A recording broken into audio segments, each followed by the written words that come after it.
Hello AGDQ judges and welcome to Mickey's Wild Adventure, also known as Mickey Mania. This is the PlayStation version and I am WP Beta. I think that this game would be a great addition to AGDQ 2018. It has already been featured, at least the Super Nintendo version has been featured in several marathons before, including SGDQ 2015 and Super Nintendo Superstars 2017, run by Yellow Killer B. The Genesis version of this game has also been featured in several French marathons, and also in ESA 2017 run by Link Boss. The PlayStation version has never been featured in a marathon yet. In fact, it's a very new speed game. I was the first one to pick it up.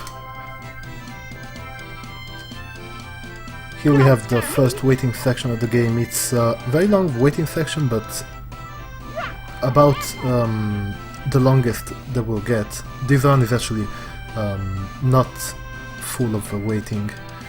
There is little waiting in the run. And the game is played mostly the intended way, except for some skips. One of them was earlier when you saw me jump on a bird. That is a skip that saves a couple of seconds at least. And other jumps on enemies like that throughout the run. Here there's an intended skip where we are not going to do the boss fight, but instead we're dropping down to this health and life. Saves a lot of time.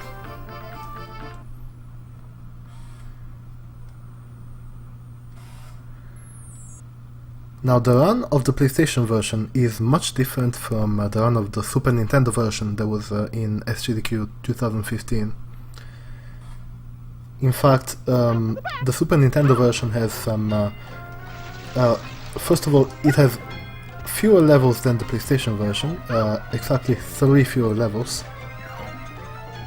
And it also features two glitches that are not possible on the PlayStation version. This was released in 1996, while the Super Nintendo version was released in 1994.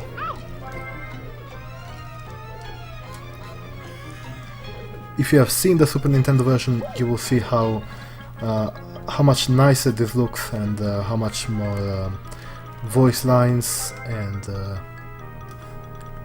general ambience it has than the Super Nintendo version. In fact, it's supposed to be a remaster of the original game onto a 32-bit system. This is the PAL version. Unfortunately, the game was never released in NTSC, only in PAL. And it's being played right now on an original PAL PlayStation 1. Playing on the original console, rather than wow, that was a long loading time. Yeah, I think my console is kinda giving up. It's not reading the disc too well. Anyway, playing the game on the actual console rather than on emulator loses about 2 minutes just of loading times, even more than 2 minutes. My PB in this is 29 minutes and 28, played on emulator. Now this paths on a global cycle, which means my timing is now a bit messed up by getting stuck earlier. The crates, however, are on a trigger, so those are always the same.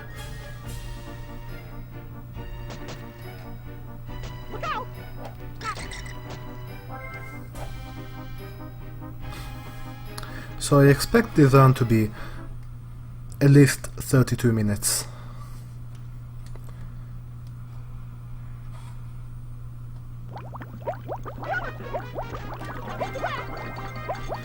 There is no point in the run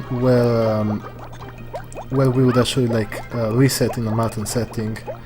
The most time loss that we can have is about, really at the unluckiest, a couple of minutes at one of the final battles, boss battles. But I do have safe starts that I will showcase later that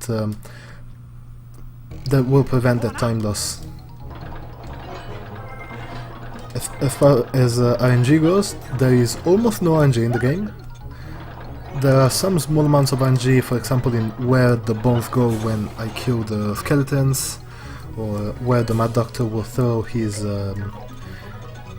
explosive potions. But apart from that, there is pretty much no RNG at all. So the run is completely based on skill and on practice.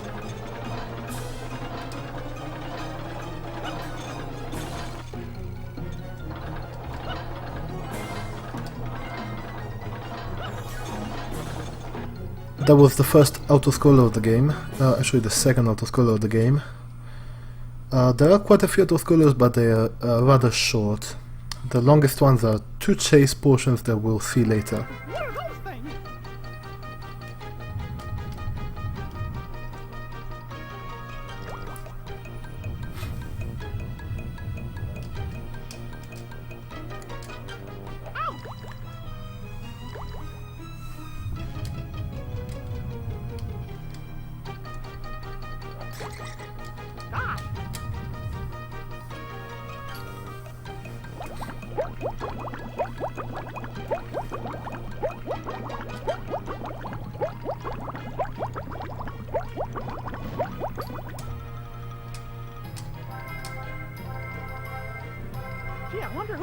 I think this game would make a great addition to the Disney block in AGDQ, especially because many people have played the PlayStation version, probably more than have played the other versions.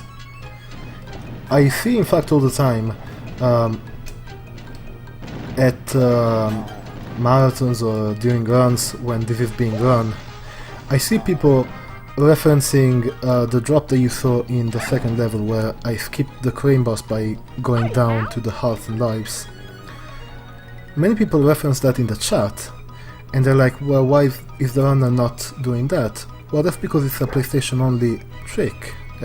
That doesn't exist in the other versions. So quite a few people know this game, at least the PlayStation version. And I'm sure that a lot of people would enjoy the run.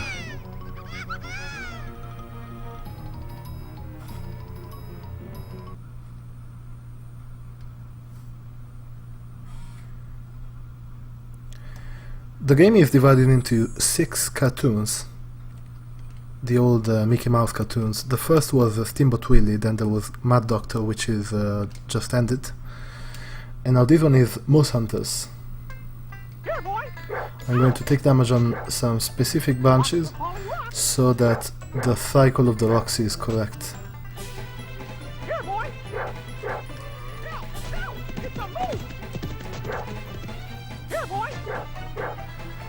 You might have noticed that health management plays a huge role into the game.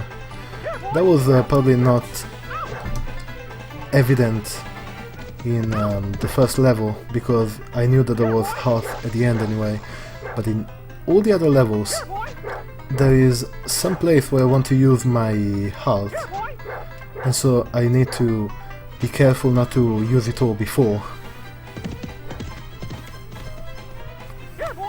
Having run this game for a few months now, I have in the routing I've optimize exactly what places I want to take damage in and what places I want to not take damage in. Particularly, there will be coming up in a few levels, there will be a place where I'm going to do something a bit comedic and just walk through everything. Now, this is possible because I am playing on the easy difficulty. On PlayStation, this easy difficulty gives me twice as much health. That is not the case in any of the other versions of the game. So this opens up some damage boosts that cannot be done on the other platforms. And a totally different health management as well. Now this is one of the chase parts that I was talking about. It's also an auto-scroller, and I know it by heart, even though I am a bit messing it up because I'm also talking while playing.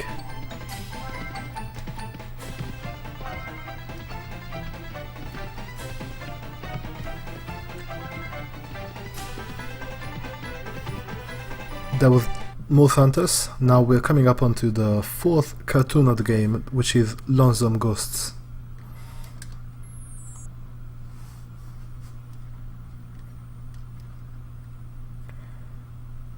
Now I took one more damage boost than I wanted to in Most Hunters, so the health that I get over here will not be enough to bring me to full health.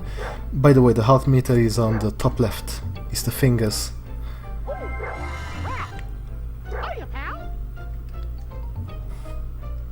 On easy we get 2 damage points per finger, so now I have 4 fingers, all of them, but one of them is like halfway depleted. So I'm going to wait for this bat, because I took the extra damage, for this ghost. And carry on. Now here is an... oof. Here is a foe that I didn't want. That usually does not happen. These platforms here are very annoying. Now here is...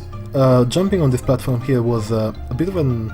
I'm not sure if it was intended or not, but it is a skip, because there would be a section that we would normally go to on the right, but instead we jump up.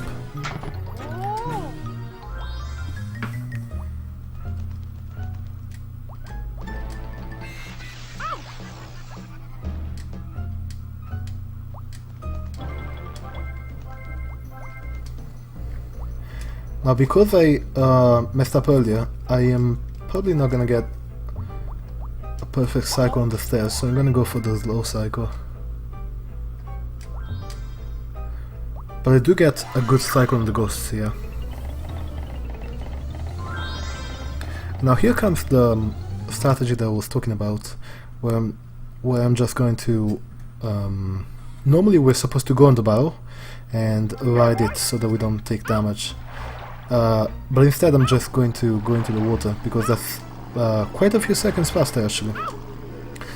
And I'm going to get health back by dying. Deaths in this game are an interesting mechanic. There are checkpoints, which are the rockets that you see sometimes. Now, if you die before getting the checkpoint, you will spawn at the start of the level. However, if you die after getting a checkpoint, you will spawn close to where you died. So here I'm going to die on this ghost, so that I can respawn right there. And this death healed me up completely, and cost less time than just going on the barrels earlier and dodging all the ghosts.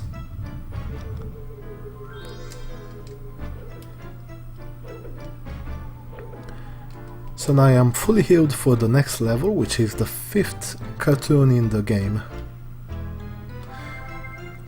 Also, it should be noted, this game has, as far as I know, 2 known cheats. One of them is invulnerability and one of them is level select. Now, cheats are not allowed in the speedrun, however level select is allowed, but because it's a cheat, it's only allowed in one specific instance, strictly forbidden any other use. We are playing on easy. And the game does not want us to access the 6th cartoon on easy. So we use level select only to get from the 5th cartoon to the 6th cartoon after the end of the 5th cartoon. All other uses are definitely cheating and strictly prohibited. That's another skip right there. I jumped on the butterfly to get up top.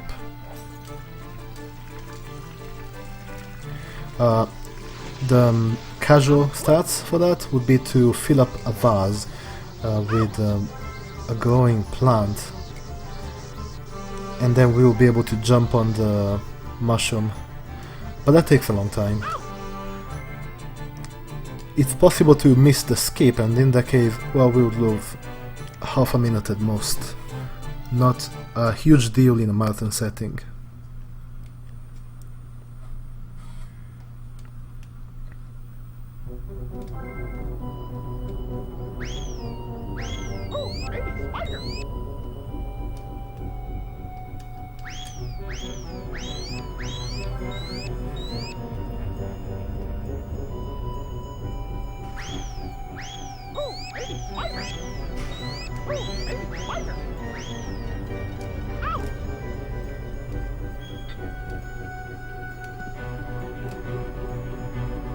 Sliding down the ramp is faster than walking down the ramp, so I let go of the D-pad there. Gee, I wonder who's in here. Whoa, that's one big spider.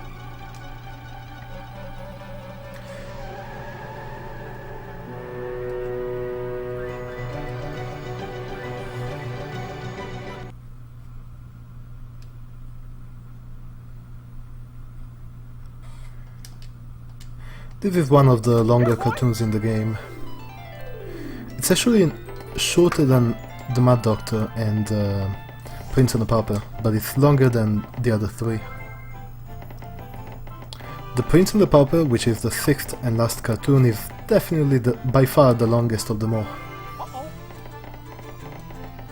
And it includes an auto-scroller as well as 2 boss battles.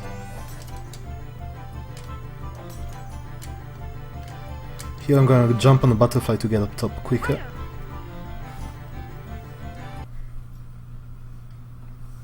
That's a nice little skip.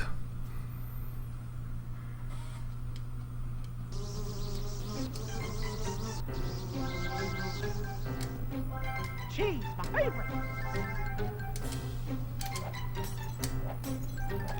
Now here I might take some damage. I really want to stay on the lower part here.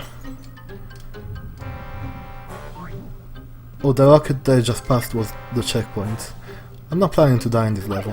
It's pretty much impossible for me to die at this point. And I don't really care about the health because I will be going into Prince and the Pauper fully healed. But coming up is the second and last chase sequence. Now this is exclusive to the PlayStation version of this game. And as far as the chase itself goes, it's harder than the chase we had earlier, the moose chase. Because if we, especially in the last part, if we miss any apples, we're probably gonna slow down.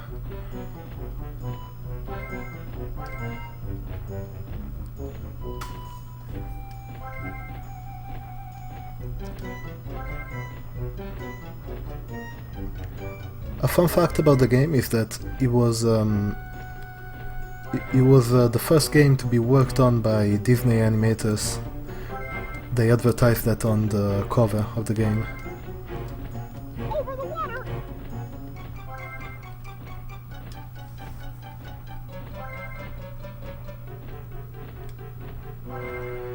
Also, the chase sequences, while some of the other levels might look very similar to the Super Nintendo, Genesis and Sega CD counterparts, the chase sequences in PlayStation version are actually much different from all of those. Because in Super Nintendo they used Mode 7, and in Genesis they used something that I guess was very similar to that. In Sega CD they kept the same graphics as well, but in the PlayStation they actually made it 3D. the movement is still restricted, but the looks are 3D. And here's where we use level select. The game tells us that no, we can't access the last part of the game, but with level select we go exactly one level forward. Again, every other use of level select is prohibited because level select is a cheat. That is the only allowed use in the speedrun.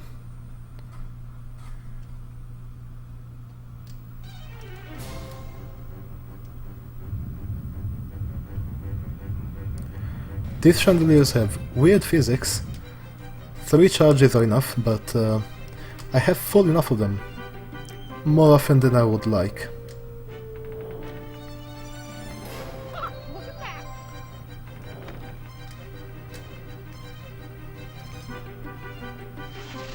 Oh, library, huh? Ow!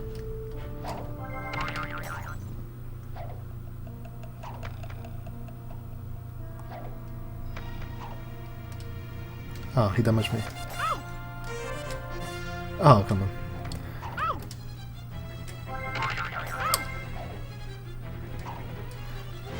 I plan to take the least amount of damage that I can in this part, but sometimes it's just not gonna happen.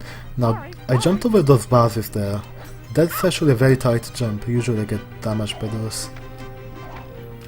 Also, it should be noted, unlike just about all the other enemies in the game, the weasels, there are 2 types of weasels. One of them throws daggers and one of them shoots crossbow bolts. They all take 3 hits to die, and I think my PS has stopped again. Yeah, there we go. They all take 3 marble hits to die. And they actually have some frames during the hurt animation where we can pass through them just like that. Now the crossbowmen, those have very short iframes, I guess. And so we can't really pass through them. I think on Super Nintendo you can, but it's like TAS only. But the ones that throw daggers, those are very easy to pass through by just throwing a marble.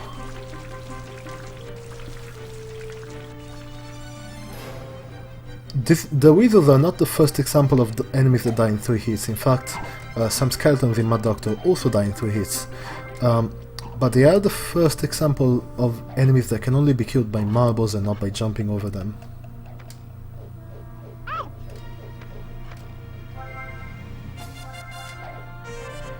Or rather, if you throw 2 marbles and then jump over them, they still die, but you can't just kill them by only jumping over them.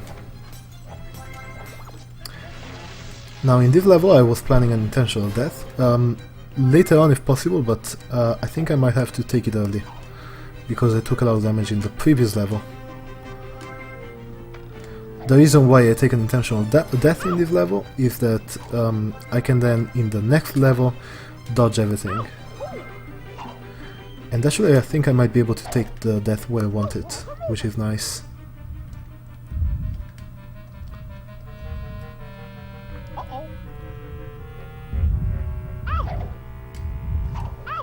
So I take the death here, I guess. Let's see. I should have spawned close to there.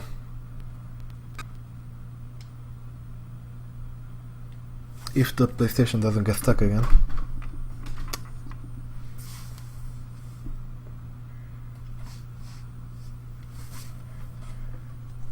Yeah, I spawned right there. Normally that would take like 4 seconds. I think it's time to buy a new PlayStation. Here's a bit of swag if I can pull it off. I'm actually gonna wait for the second cycle.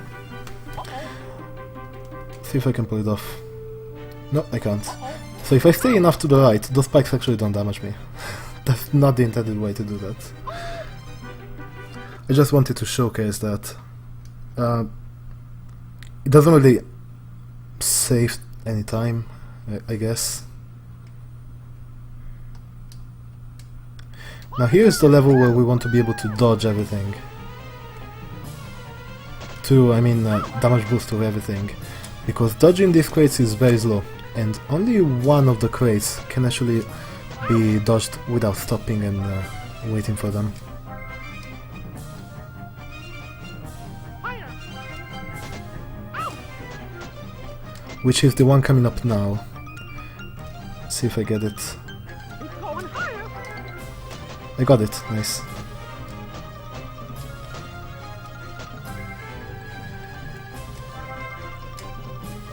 Then the next level is an auto-scroller, where we have to go up a tower, and there is something very interesting about this auto-scroller on the PlayStation version as opposed to the other versions. We can actually go ahead of the screen, blind.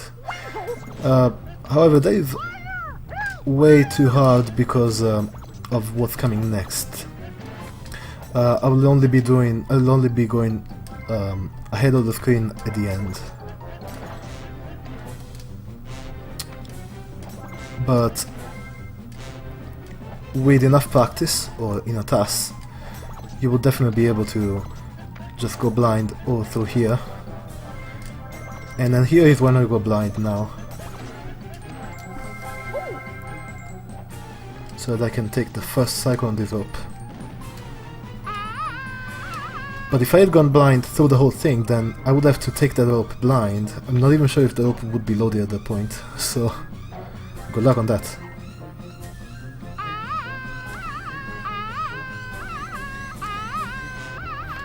And we are coming up on the final boss. Now the boss is divided into two parts as opposed to on the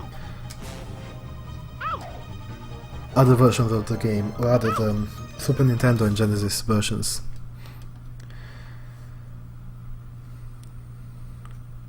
This first boss battle is only on Sega CD and PlayStation,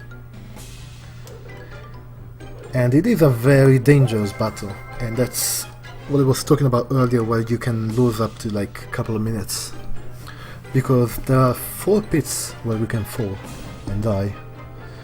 And if we die in this boss, we have to do it all over again.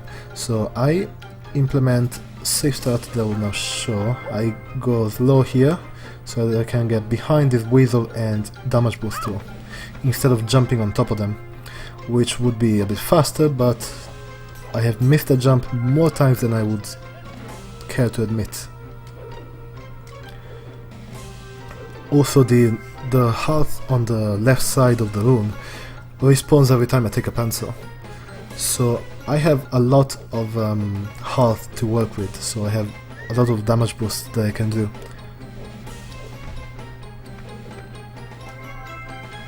Jumping early to avoid the arrow and to avoid the weasel, and then throwing marbles in the blind to kill the weasel on the left over here, which actually didn't die. I'm gonna take the health.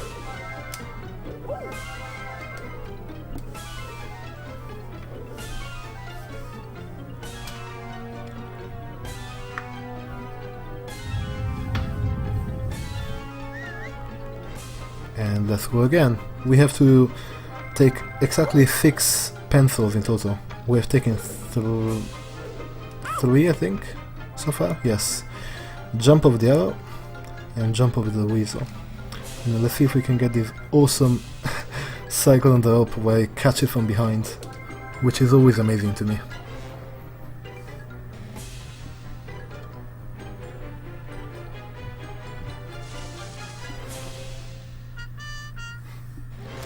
We'll be seeing that once more when I come back through there, catching the rope from behind.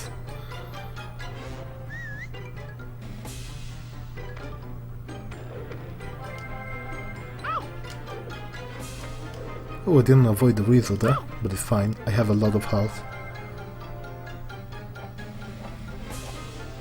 There's the weasel that died this time. I'm gonna take the second cycle. I would usually take the first cycle, but that looked a bit too close.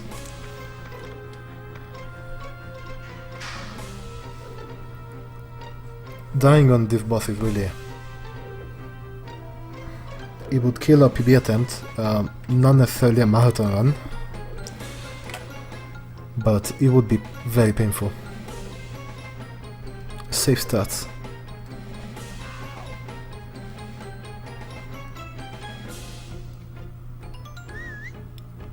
And here is the last cycle. Again, going behind the weasel so I don't have to jump on top of the weasel. The hitboxes in this game are really something weird. So it is very possible that I would like jump on the weasel and then plan to do a second jump and instead fall through and die in the pit. That was the last pencil and the last rope catch from behind. We are going on to the final boss now. This was in all versions. It's a little different between the versions. For example, in the Super Nintendo version I think it's 6 hits and then 5 hits or something. In the Genesis it's something different. Here it's 4 hits with the spikes and 4 hits with the wrecking ball. I can't really do anything to speed it up, I just have to wait for Pete to jump and then jump on the spikes 4 times. And then there will be a wrecking ball.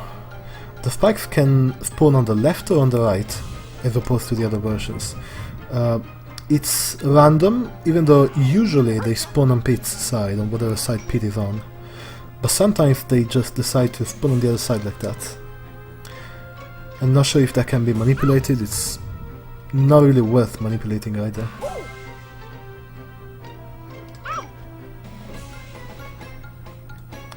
Just like that. Now here comes the wrecking ball. Now the switch is gonna come down very slowly, but I can actually hit it before it's there because the hitbox is already present. So it looks like the wrecking ball didn't hit Pete, but it actually did.